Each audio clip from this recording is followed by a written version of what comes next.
Woo, here's a hot take on this week's episode. I think it really I think all stems from fear, and it's like fear is like a virus, right? And if you let it Yeah. grow, you need to nip it in the bud as soon as you identify. And I think that's one of the key things, to be honest, is being able to identify very early, as soon as you um, have a signal of doubt or something negative that comes into your head, and then literally just like Marty Supreme in ping pong, just Mhm. straight, you know what I mean? Get it out of there, just get it just out of your sphere, out of your consciousness, don't let it in. Don't look back, let's go. Set the pace, watch me steal the show. Higher ground, yeah, I'm rising fast. This is my moment, it's built to last. Keep the focus, keep the drive. No slow motion, I'm alive. Power surging, can't deny. I'm unstoppable, touch the sky. Welcome to the Balanced, Beautiful, and Abundant Show. We are taking you from burned out to balanced, beautiful, and abundant. And today we have a very special guest in the studio. Welcome to the show, Adam Morse. Thanks, Rebecca. I am so happy to finally have you on the show. I met Adam at a charity event in 2023, and he was in LA working on a show as an actor. And I wanted to have him on the podcast because he has such an inspirational story. And when I tell you his background, you are definitely going to want to clear your schedule and listen to this show because it's going to be very inspiring. So, Adam is a reminder that vision has nothing to do with eyesight. He is the first award-winning blind filmmaker to be celebrated in Hollywood. And he is also an actor, speaker, and screenwriter. Adam is redefining what's possible for the disability community.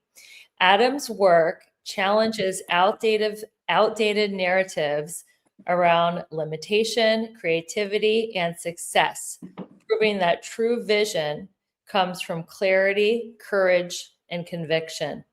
Today, we're talking about purpose, perception, creativity, and what it truly means to see life clearly.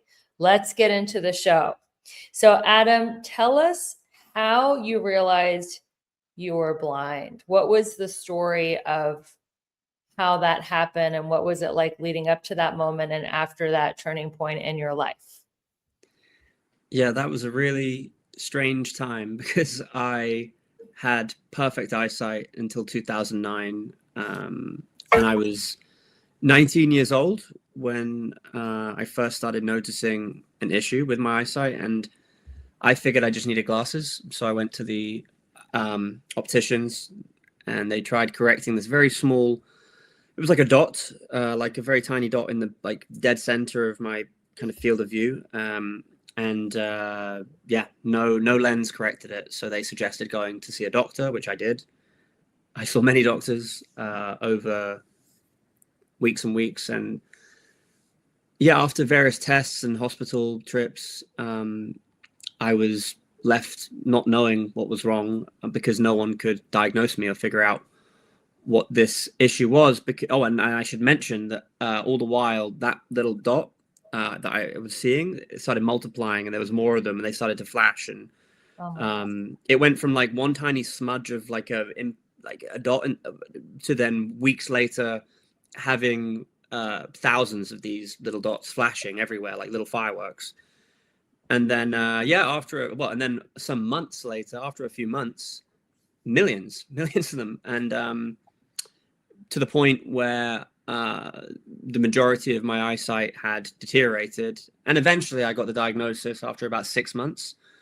At which point, yeah, I had lost the majority of my eyesight irreversibly, I was told. And I got diagnosed with Leber's, LHON, Leber's hereditary optic neuropathy, an ultra rare mitochondrial disease with no cure or treatment. And that took me by, yeah, surprise. And as you can imagine, the the period of processing that was difficult, and it took a little while to adjust. Yeah.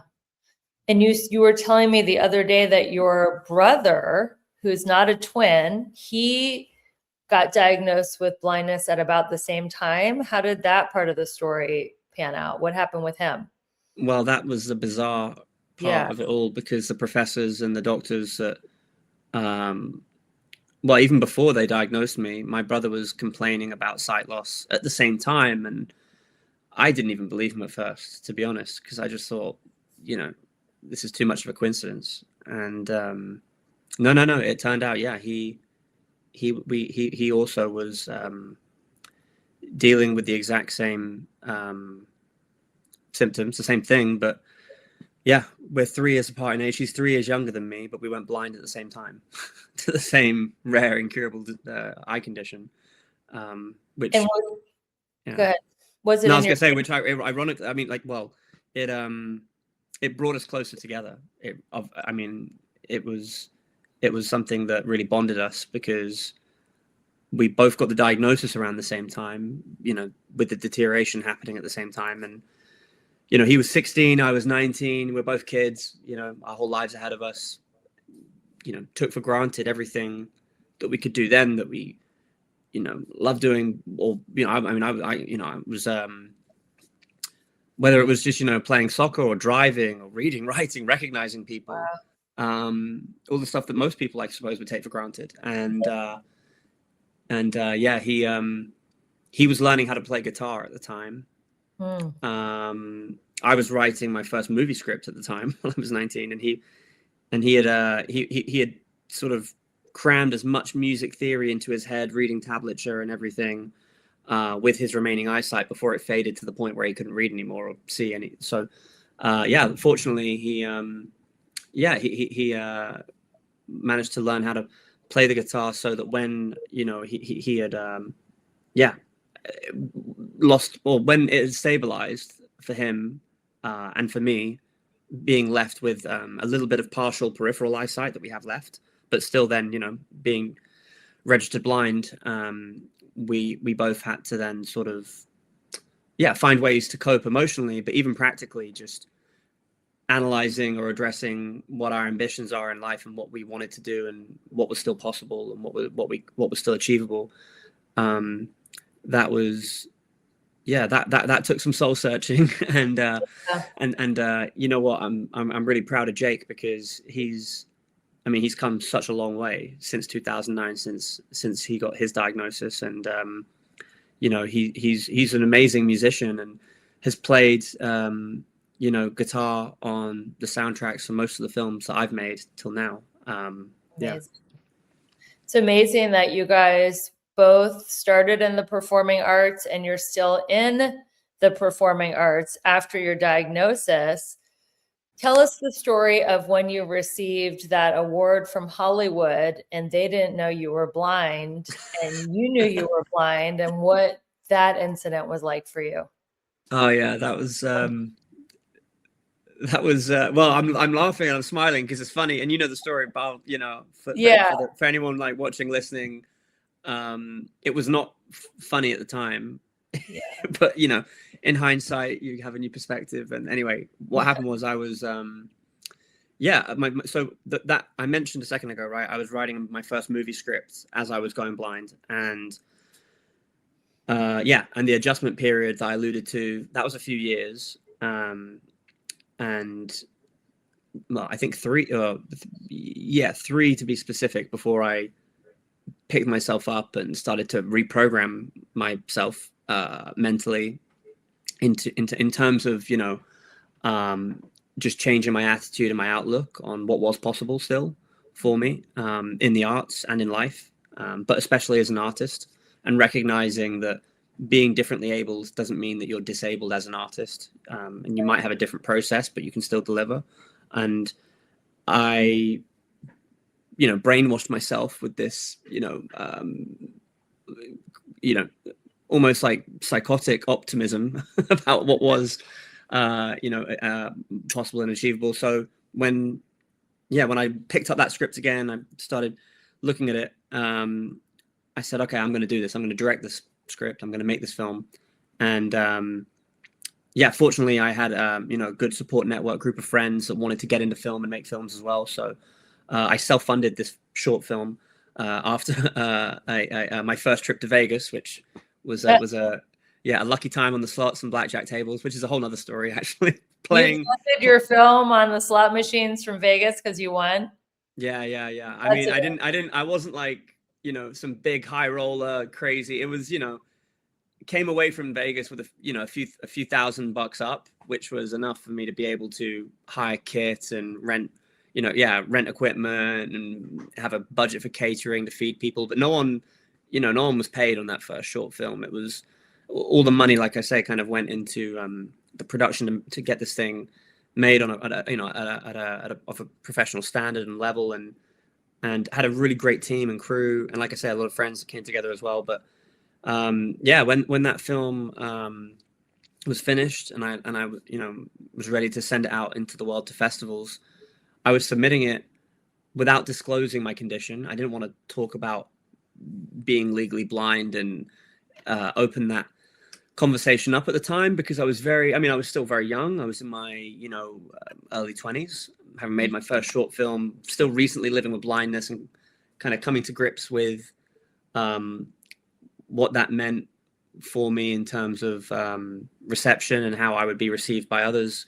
And so yeah, I just made the choice to not disclose that information to the festivals or to anybody really, even when I was out and going to parties, events, networking.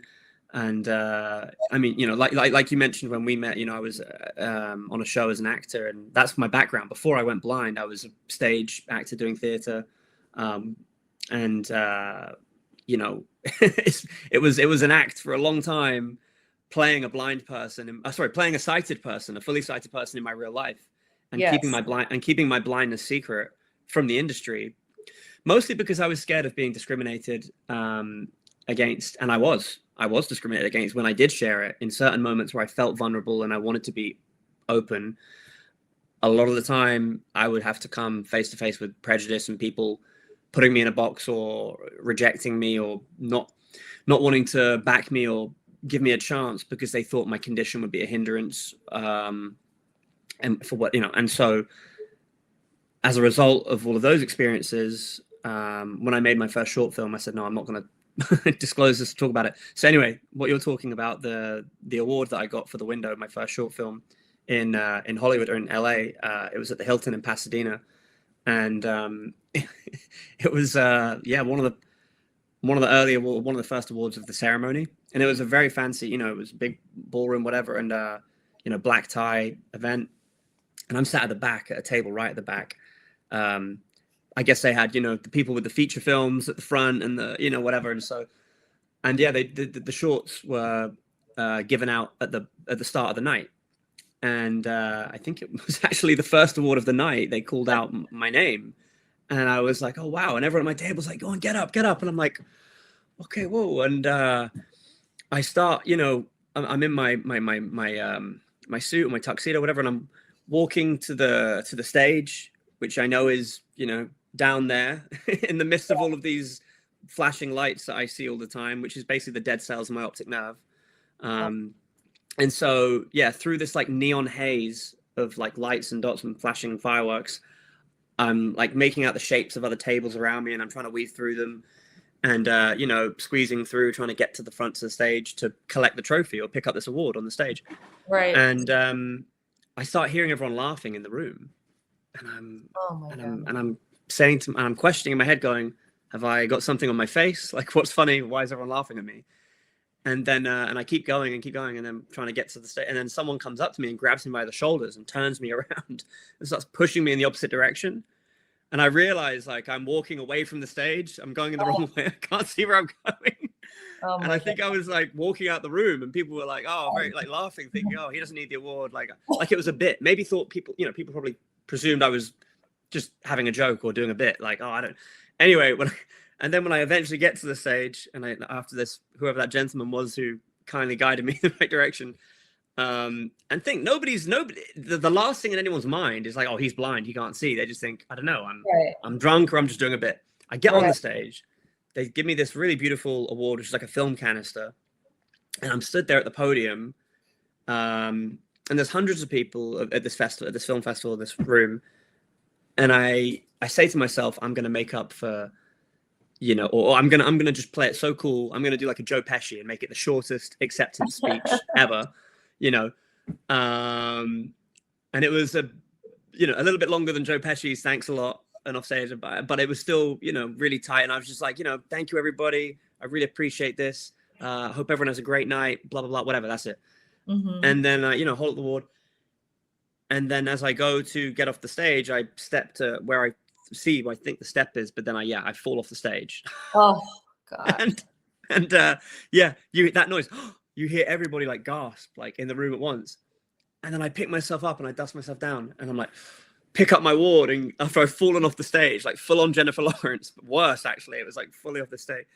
And then I carry my award right to the back of the room, to my table at the back where I was sitting. And the MC or the compere or whatever, he comes on back up to the podium and he goes, "Well, ladies and gentlemen, that's how not to do it." Oh. And I just remember going so red, I was so embarrassed. And but you know what? Like, there have been so many moments like that. And I've got so many other stories of situations where, you know, hiding my condition has led to these, you know, really, really awkward, you know, scenarios. But looking back, would I change any of it? No. It's character building, you know. it's funny in hindsight too. Like, yeah. We're going to cut to a quick commercial break. That is an awesome story. And you are just, to say that's character building is so amazing. It just shows you the perspective that you have. So when we come back, we're going to talk about how to not allow someone else's doubt to become your truth.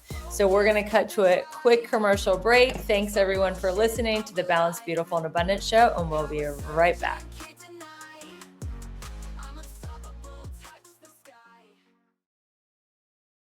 Do you remember slumber parties as a kid? Wearing pajamas, laughing until midnight, eating delicious food, and feeling completely free before the bills, the responsibilities, and the pressure of adult life. What if you could experience that magic again as an adult? On February 27th and 28th, I'm hosting the second Soulful Slumber Party in Cincinnati, Ohio. The first one sold out, and this experience is truly unforgettable. You'll receive luxury silk pajamas, a night at a beautiful hotel, a sacred cacao ceremony, a gentle yoga session, a professional photo shoot, my signature 7 Pillars of Abundance workshop, and an elegant dinner party with an incredible group of like-minded women. This is your chance to reconnect with your joy, your vision, and yourself. If you feel called, apply through the link in the show notes. I'll see you at the slumber party. Hey there, it's Rebecca, your magnetic abundance mentor. Let me ask you something. Are you feeling stuck, burned out, or like life just isn't as juicy as you know it can be? If you're nodding right along, it's time for a breakthrough. My coaching program is designed to help you align your life in all 7 pillars of abundance: spiritual, physical, emotional, romantic, mental, social, and financial, so you can finally live that big, bold, sexy, and adventurous life you deserve. And here's the best part. I'm inviting you to schedule a breakthrough call with me. No pressure, no sales gimmicks, just a genuine chance to experience my coaching firsthand and get crystal clear on what is next for you. Because your best life is not a someday thing, it's a right now thing. So click the link in the show notes to book your breakthrough call, and let's start making magic together. Your next level is calling you. This podcast review is from Bring It On, and she says that the Balanced, Beautiful, and Abundant show is amazing and inspiring. She goes on to say, I believe this show is a place where women can come and really learn and grow. Rebecca creates a strong and safe space for women to share and be vulnerable. I highly recommend this podcast. Thank you so much, and it is absolutely a safe place for all women to come and learn. Thanks for being a great listener. Don't look back, let's go. Set the pace, watch me steal the show. Higher ground, yeah, I'm rising fast. Welcome back, everyone. We are here in the studio with Adam Morse. He's actually tuning in from England, and I'm in Cincinnati, Ohio. He is an award-winning actor, film director, screenwriter, and he is legally blind. And I would like to know, Adam, because you did just share a story where you experience, laughter and judgment, but now you have a sense of humor about it and a whole different perspective. So how do you not allow someone else's doubt or judgment to become your personal truth? It's a good question, and I think it's like anything really. It's just practice, because it comes easier to some than others, maybe. But for all of us, just by repetition of being able to repel or block out any kind of negativity, in one ear and out the other, as they say, or just find ways of not letting it affect you, and filtering it out and focusing on the positives. These sound like kind of obvious or cliche mantras, but it does take work to practice it on a daily basis and do it to the point where it becomes first nature, and not second nature. And you do need to kind of brainwash yourself into being in that state all the time. It can't be a part-time practice, because I do feel like naturally doubts creep into all of us. That is just being a human being, right? Being a human, you sometimes have doubts, you have ego, you have sensitivities around whatever complexes you may or may not have. But yeah, for myself, I try to it's been interesting, because I'm still evolving and learning now all the time. I'm trying to improve ways to practice being positive, and having a barrier or a shield against a spiritual shield, and a mental barrier to block out negativity and external doubt or doubters, because we're always going to encounter those in life, and it's just really important not to let other people's doubt infect your mind, because I think it really, I think, all stems from fear. And it's like, fear is like a virus, right? And if you let it grow, you need to nip it in the bud as soon as you identify. And I think that's one of the key things, to be honest, is being able to identify very early, as soon as you have a signal of doubt or something negative that comes into your head, and then literally, just like Marty Supreme in ping pong, just straight, you know what I mean? Get it out of there, just get it just out of your sphere, out of your consciousness. Don't let it in. And that's what I do, and that's what I've been doing for the longest time, as long as I can remember, really. Just even before losing my eyesight, I think I've always maybe been this way inclined. Maybe that's kind of always been who I am in my core. But as a result of living with my condition, the experiences that I've had to go through, it has forced me to be even more so, in that sense of finding strength, resilience, and then having to create a sense of determination inside yourself to say, well, and also just recognizing other people's doubts. That's what do they say? It's like reflection is projection, or maybe they tell it the other way around. But when someone else tries to put something on you, it's usually their own stuff that they're dealing with, that they're trying to put, you know what I mean? And just being aware of that, and then not letting it get to you and going, is this really my problem? Like, or is this, a problem from somewhere else? Because it is, I feel like 99.9% of the time external, this stuff. Even though we process it internally, doubts and whatever else, it's not actually coming from inside us. It's coming from outside. I really like what they say in the 4 agreements. Don Miguel Ruiz, never take anything personally as one of the 4 agreements. And when people are doubting or rejecting or judging us, it's more of a reflection on their own internal narrative and how they see the world than how we see the world.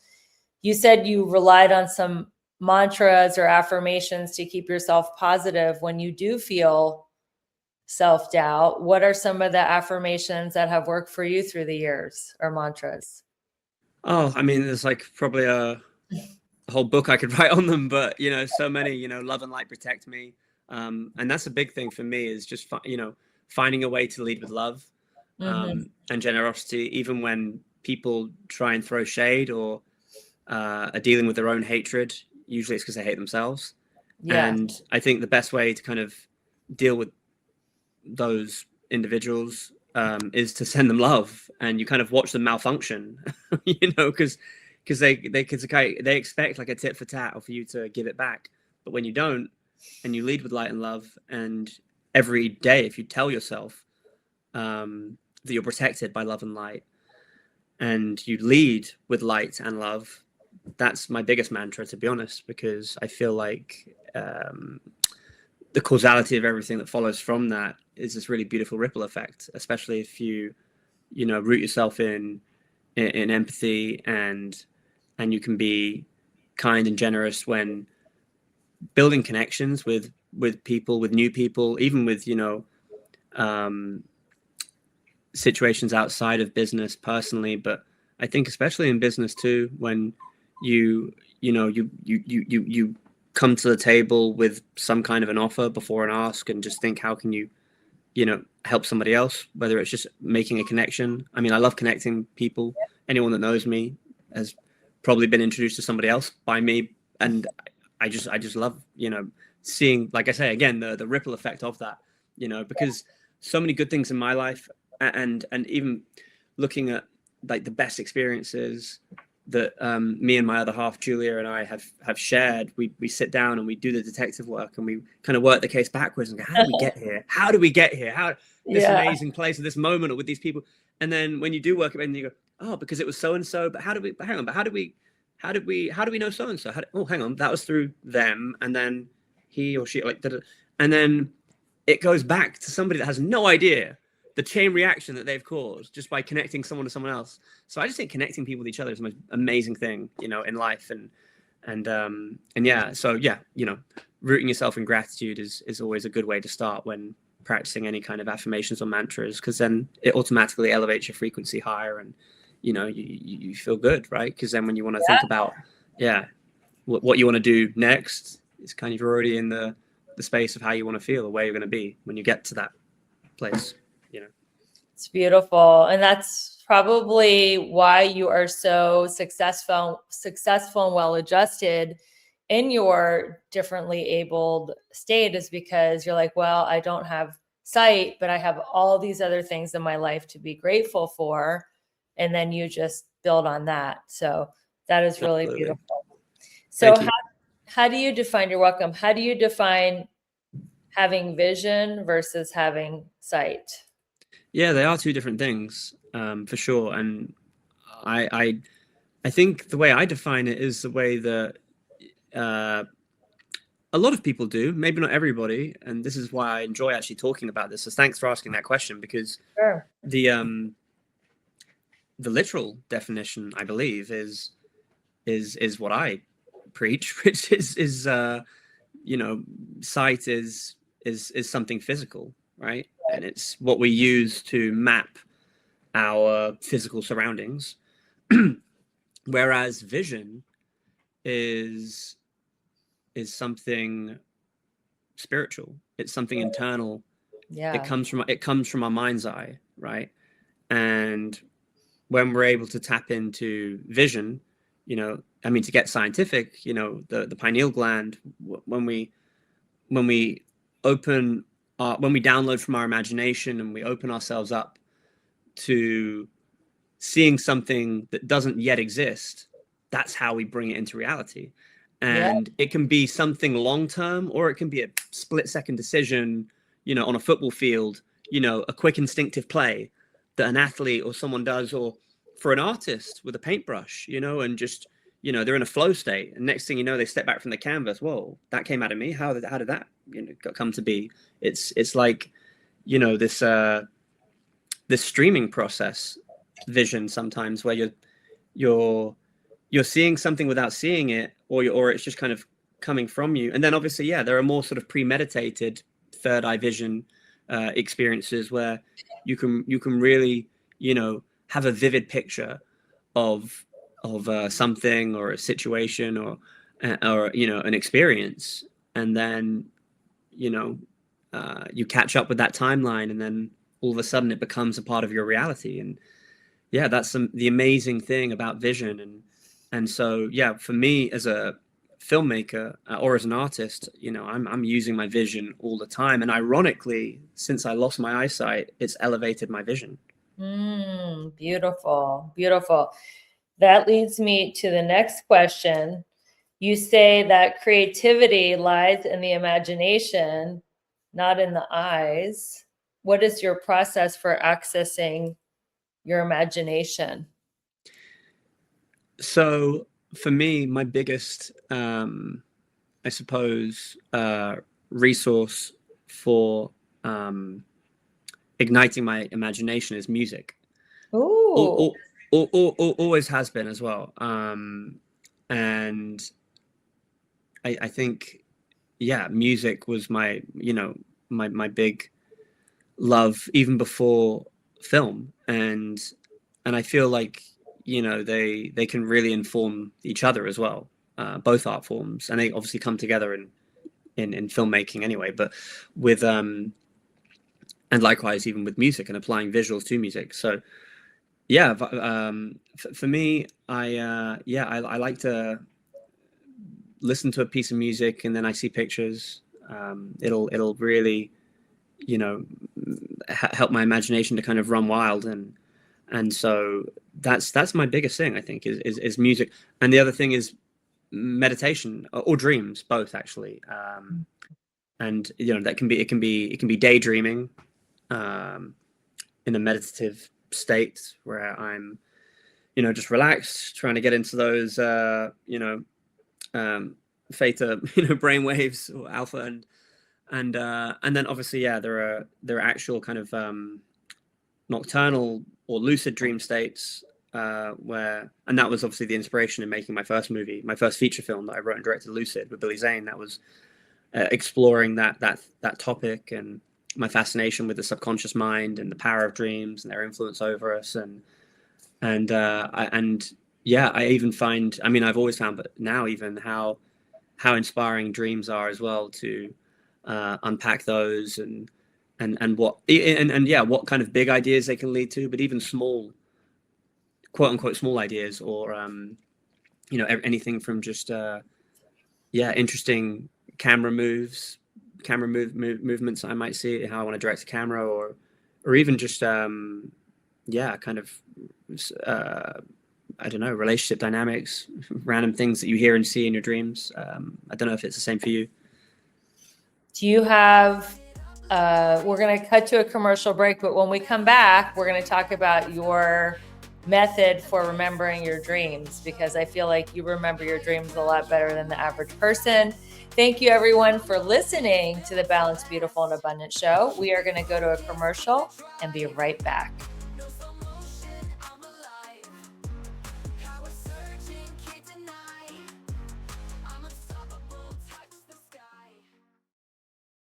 Okay, can I be real for a second? You're out there crushing it in some areas of your life, but in others, it's like a hot mess express. Sound familiar? Here's the thing. You're not just meant to survive, you're meant to thrive. And that's exactly what I help my clients do in my coaching program. Together, we'll tackle all 7 pillars of abundance, because who wants killer abs but a dumpster fire of a bank account?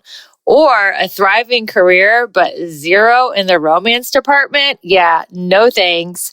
I'm inviting you to schedule a breakthrough call with me. No pressure, no awkward sales pitch, just you, me, and a chance to figure out why you're stuck and how to get unstuck. So stop doom scrolling and start doing something about it. Click the link in the show notes and let's start giving you your best, most bougie life. You in? I want to share something personal that has truly changed how I feel in my body. Like so many women, I was eating healthy, working out, and doing all the right things, but still my metabolism felt slower. I was holding on to belly fat, craving sweets, and my energy wasn't consistent. That's when I started using the Ever Balance and GBX Slim to Fit Duo. What I noticed from these two supplements was incredible. My belly fat started to release, my cravings for sugar went way down, and I had a steady, consistent energy flow throughout the day. I didn't feel like I was fighting my body anymore. It finally felt like my body was supporting me. This duo works at the hormonal and metabolic level, which is especially important for women in midlife. I feel more confident, energized, and more like myself again. If you're ready to support your metabolism and step into your most vibrant, magnetic self, go to the link in the show notes to grab your discount. Don't look back, let's go. Set the pace, watch me steal the show. Higher ground, yeah, I'm rising fast. Welcome back, everyone. And we're here with differently abled director Adam Morse. He's legally blind. He is going to tell us how he remembers his dreams so lucidly. What is your methodology? So, like in my movie, Lucid, I did all of that and more. And that's the thing, actually, in writing that screenplay. I really had a dense draft of it early on, which went into the real finer details of how you can induce lucid dreams and practice lucid dreaming. But yeah, that high page count made for a longer and bigger budget film. We're making something independent. So, and also, to be honest, creatively, it made sense to kind of just focus more on the characters rather than the practice of lucid dreaming and getting too technical about it. Because it wasn't I wasn't making a documentary about how to lucid dream. I was making a narrative film and a story about a young man and his anxiety issues and how he was overcoming that with dream therapy. But yeah, in the film, obviously, he looks at his hands a lot as like a way of kind of, a cue of catching himself when he is in a dream state to become lucid. But in terms of, remembering them, Billy Zane, who plays the dream doctor, he says it in the film, writing it down, writing all your dreams down over and over again, it actually, it tricks your brain into deeming dream memories as valuable, which typically it doesn't. It automatically dumps them in the short-term memory and they get lost. But if you continue to write down your dreams every day, your brain will start to think, okay, this stuff is valuable, and then commit it to the long-term memory more, and you'll start to remember your dreams more clearly. And through doing that, you'll actually start to have more lucid dreams. To go a step further and get really extreme, which is something, just caveat for anyone listening, watching, I don't recommend this necessarily, but you can actually go a step further by alarming yourself out of REM cycles 3-4 times a night, rather than just waking up in the morning. What do I remember in my dream? Writing it down. You wake yourself up 3-4 times a night and do it. And that's a little bit much, but it's a kind of way of fast tracking the process, because you typically go into a REM cycle of where you dream every kind of 90 minutes or so every hour and a half through, or maybe even hour 45, 2 hours, however you want to set it. You set an alarm to wake yourself up, and then have a pen and pad, or I guess you could even write on your phone, but there is something good about writing as well. However you want to do it, to record, write down your dreams, journal them multiple times a night. And that's like I say, another or a more extreme or intense way to expedite practicing lucid dreaming and remembering your dreams. Do you think that because you don't have physical eyesight, that your imagination and your dreams have become more real and more lucid to you? 100%. Yeah, I've noticed the vividness of my imagination become amplified since I suffered my sight loss, and it's been a gift in many ways, and I've noticed it not just in nocturnal dreams, but even just daydreaming and meditation, and how I'm able to tap into my mind's eye in a new way that is pretty awesome. Feels like a superpower, to be honest. I think you do have a superpower. How do you practice meditation? What is your technique? So I do a lot of TM, transcendental meditation, which I really enjoy. And I have, on occasion dabbled in some guided meditations as well, but I prefer TM, because from my experience, meditating unguided, when you just have pure consciousness to tap into without any kind of distractions or a voice guiding you or anything else, you can find you can go somewhere really deep, really deep, and in a short space of time too. And it's funny though, because when we talk about meditation, we do always kind of think about these common or more, I suppose, commercially practiced forms of meditation. But I think even just being in the shower is a form of meditation. Even just listening to a piece of music in the car drive, like you can be meditating whilst you're driving. You can be meditating in so many different places and ways, and it's pretty awesome, So for me, I think whether I'm doing breath work or Wim Hof or something else, that's another way of meditating. Like I say, if I'm just sitting in silence for 20 minutes, doing TM, transcendental meditation, or like I say, I'm taking a shower or even just going for a walk. There's so many ways to get yourself in that kind of a brain state, I think it's always good to explore, new ways to get there. Beautiful. So your life has had, a lot of twists and turns, highs and lows. You've been on major hit shows, and you've also obviously had this differently abled turn of fate. So how did you pull yourself through the darkest, most discouraging moments of your career? Because Hollywood can be a very shallow, superficial business. Yeah, sure is. Yeah. It very well. I mean, it kind of goes back to a lot of the stuff we were talking about before, right? Being able to instill a resilience inside yourself and not give up or give in to someone else's expectations or demands of who they want you to be. And that's a big thing in Hollywood, everybody is sort of encouraged to think and act a certain way.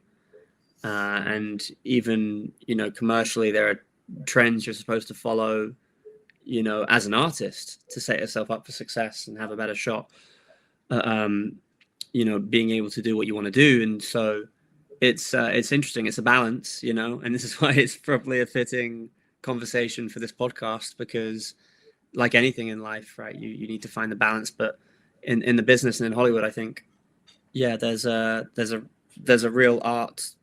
There's an art to finding the balance in being authentic, and maintaining your integrity as an artist and what you want to create, but at the same time, not hating the players around you, and don't hate the game either. Love the game, enjoy it, play it. You know what I mean? Find ways to thrive within it, and have the best of both worlds, because it is possible.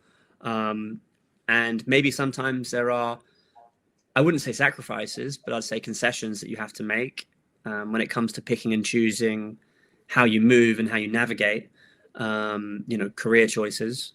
I just really trust my gut and my intuition, to put it simply. I think, honestly, I just really trust my instincts and my higher self. I refer to my intuition as leading me, guiding me. Who knows, which is the right path to take. And I think we all have that voice inside of ourselves, and we all just need to trust it and listen to it as much as we can. What is your definition of resilience?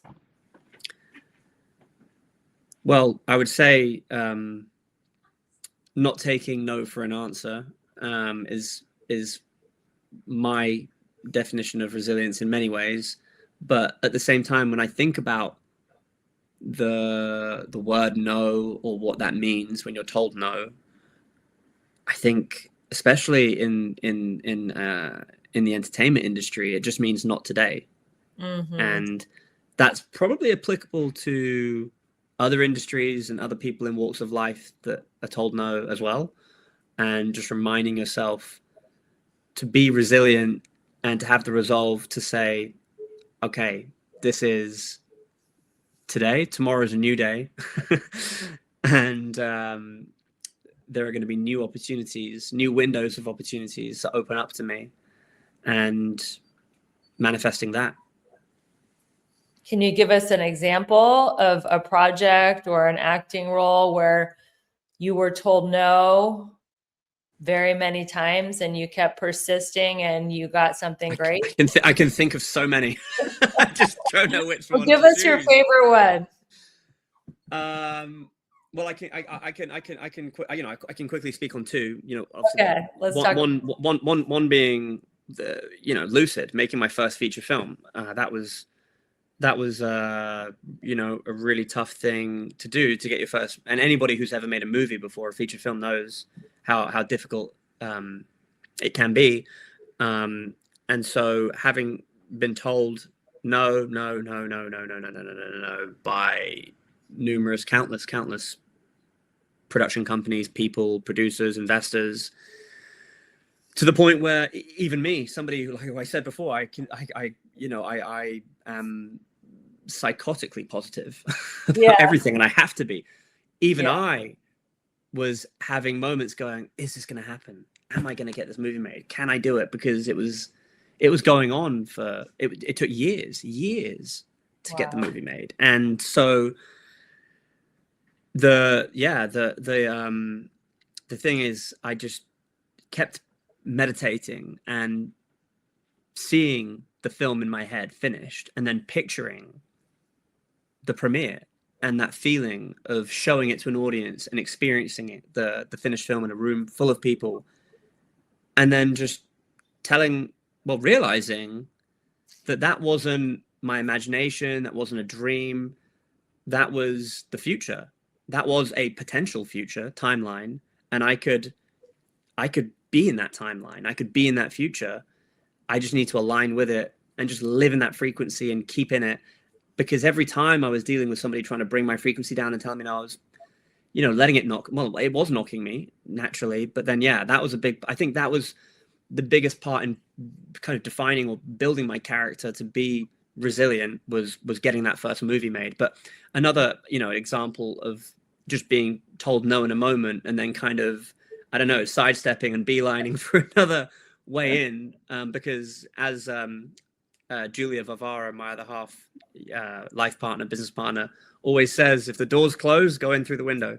Yeah. And it's so true. I love that, because I remember having my first meeting with Apple, and it was a general meeting with me as a director, a director, to talk about their upcoming slate of shows and films at Apple TV.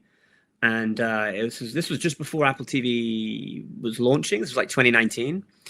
And, the show C with Jason Momoa had wrapped its first season. Well, it was in the can. It was being finished in post-production. It was, set to come out and be one of the flagship kind of shows of Apple TV when it was due to launch, a few months from when I was having this meeting. And in the meeting, I spoke about ideas I had of what I could maybe bring to the show as a director, some ways that I could kind of translate the blind experience in terms of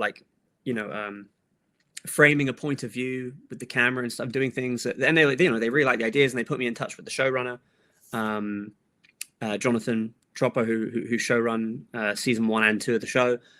But anyway, by the time I got speaking to Jonathan, he said that he had seen Lucid, he had seen my movie and enjoyed it and would love to work with me, but he already had his directors lined up and attached for the next season, for season 2 of C.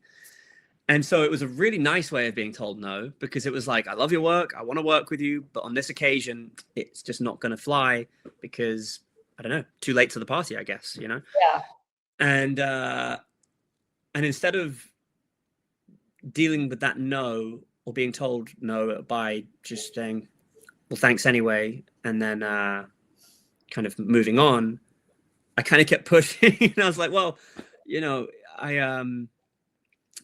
understand, you know, you got your directors, you know, and everything, but, you know, I'd really love to be a part of this show. I had such a great meeting with the rest of the team at Apple, and he was like, I know, yeah, you know, but maybe in the future, blah, blah, blah, we'll see. No pun intended. And then I asked him, I said, well, where are you at now? You know, what stage are you?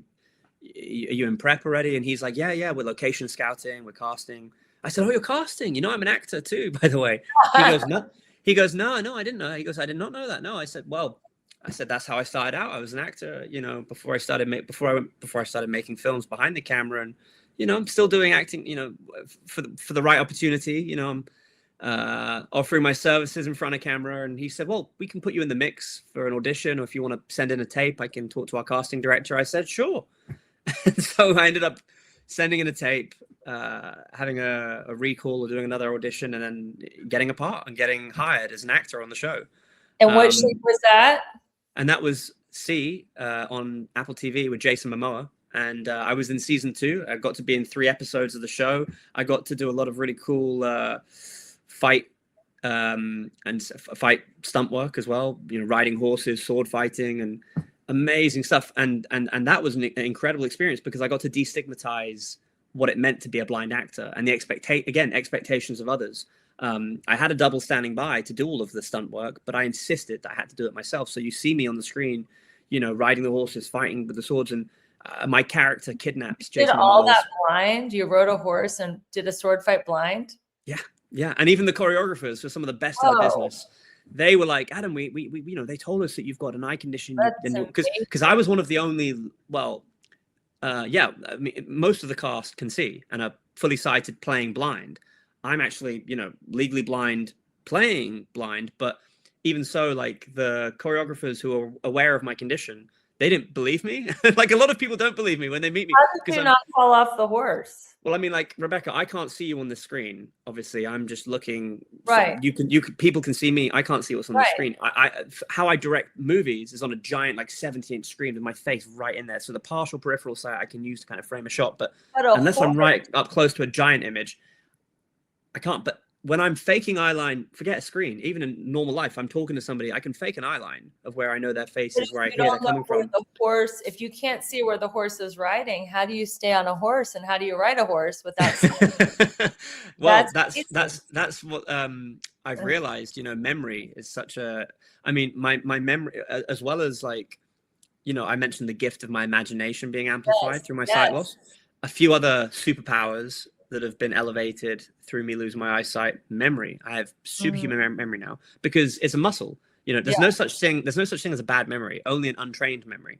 So we all have the capacity to improve memory. And so everything is a memory exercise every day. Where did I leave my cup of tea? Okay, I can't read a map. Where are my directions? I have to remember where I'm going. Blah, blah, you know. But even, like, when it comes to telepathy, precognition, all these other kind of. So you rode horses before growing up as a kid? No, never ridden a horse before in my life. So when I learned how to ride the horse for the show, I had to memorize the blocking, as we call it, of where I'm supposed to be. And even, you know, where I ride the horse, where I get off, where I jump off, where I do, and even the stunt work, the fight choreography. It's like for anyone else, really. It's just learning the beats and memorizing. Okay, he throws that punch, I move here, that kick, and you know, when you have it all practiced, and then you can run it in real speed, real time, and have it play out. It's really exciting, and it's even more exciting when people hear about me doing that stuff, and then it kind of flips the paradigm of disability, or changes their perception of blindness when they think, oh, so that's possible. You know, and it's really cool for me to be able to do that stuff, you know. So I had a great experience on that show, but like I said, you know, it all came from being told no, and then not taking no for an answer, basically, and you weren't the squeezing myself into the show as an actor. I love it. Well, let's end with a couple rapid fire questions. What is a daily non-negotiable for your health? Meditation, which I've spoken about before, and that's pretty easy to keep up with, because, like I say, if it's me actually taking 11 minutes for a Wim Hof breathing exercise or 20 minutes for a transcendental meditation. Or even if I neglect both of those, then it's just an extra moment in the shower to just, wash off the negativity that I might have felt from wherever that day, and then just, reinstill some positivity. A belief that you had to unlearn to become successful. A belief that I had to unlearn to become successful. Yeah, again, something that I think we spoke about or we've already touched on, which is not no. Okay, we didn't actually talk about this, but the answer to that question would be learning to walk before you can run.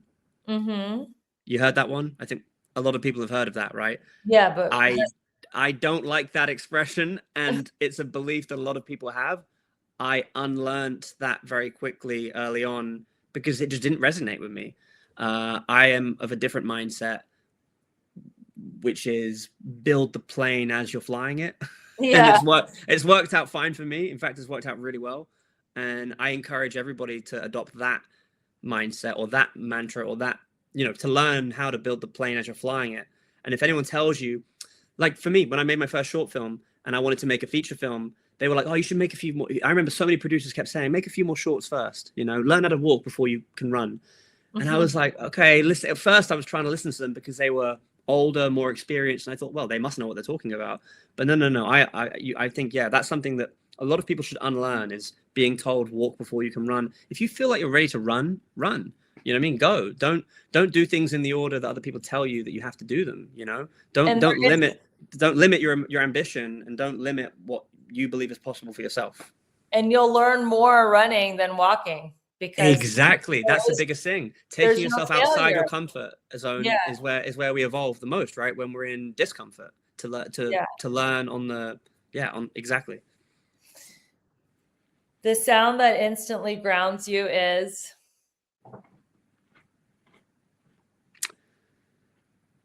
nature. Beautiful. Amazing. Well, this has been such a great conversation, Adam Morse. Tell us about your upcoming project and where can people find you online?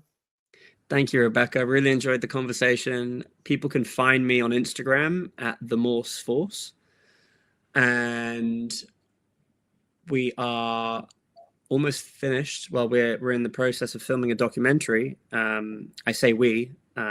Julia, who I've mentioned a couple of times on the podcast, my other half, who's a very talented filmmaker and director in her own right, she's making a documentary about my story, and it's called Blind Ambition, and it's documenting my sight loss and then rise into becoming a filmmaker and everything that I've done in recent years. And also, I would love people to look at the work that we're doing with the Crystal Vision Foundation, which is my nonprofit that helps blind artists who want to get into film and TV and kind of follow in my footsteps and do what I'm doing. And although, I am, celebrated a lot for being the blind director, and I've kind of cornered the market, I suppose, according to the internet, with, the stuff that I've done, being the first blind filmmaker to direct a Super Bowl commercial, or, make feature film with Hollywood actors, blah, blah, blah. There is the potential for millions of blind people around the world who have talent, that have vision, to do the same as me. And so we want to nurture them. We want to give them training. We want to give them mentorship, help them on their journeys, and prove that this stigma that's associated with blindness and disability is outdated and does not apply. So if anyone wants to look up the Crystal Vision Foundation, or even reach out to me directly, or knows anybody from the blind community or on the blind spectrum that might be interested in getting into the arts, film and TV, happy to help. Amazing. Well, thank you again, Adam Morse, and thank you, listeners, for being a part of this community. Yes. Knowing that you can achieve success in life through alignment, not the hustle and grind. There are 7 pillars of abundance, and you can live your balanced, beautiful, and abundant life. Thank you so much for sharing this podcast with a friend. I know they will be very inspired and grateful to hear Adam's message. And until we meet again, keep your vibe high and magnetize. Bye, everyone. Love it. Set the pace, watch me steal the show. Higher ground, yeah, I'm rising fast. This is my moment, it's built to last. So excited to share a review from Melissa Myers, the Glow Girl. She says, inspiring podcast. Rebecca has a gift for creating meaningful, empowering conversations that leave you feeling inspired and uplifted. Balanced, beautiful, abundant is like sitting down with a wise, soulful friend who truly wants you to thrive in every area of your life. I love how she blends practical advice with spiritual insights. I'm so grateful I found it. Well, Melissa, we're so grateful that you found us, and we can't wait to find out how you are glowing and growing by using this podcast as a tool. And everybody who's listening and sharing, thank you so much for your support. And it's such a joy to be on this journey with you.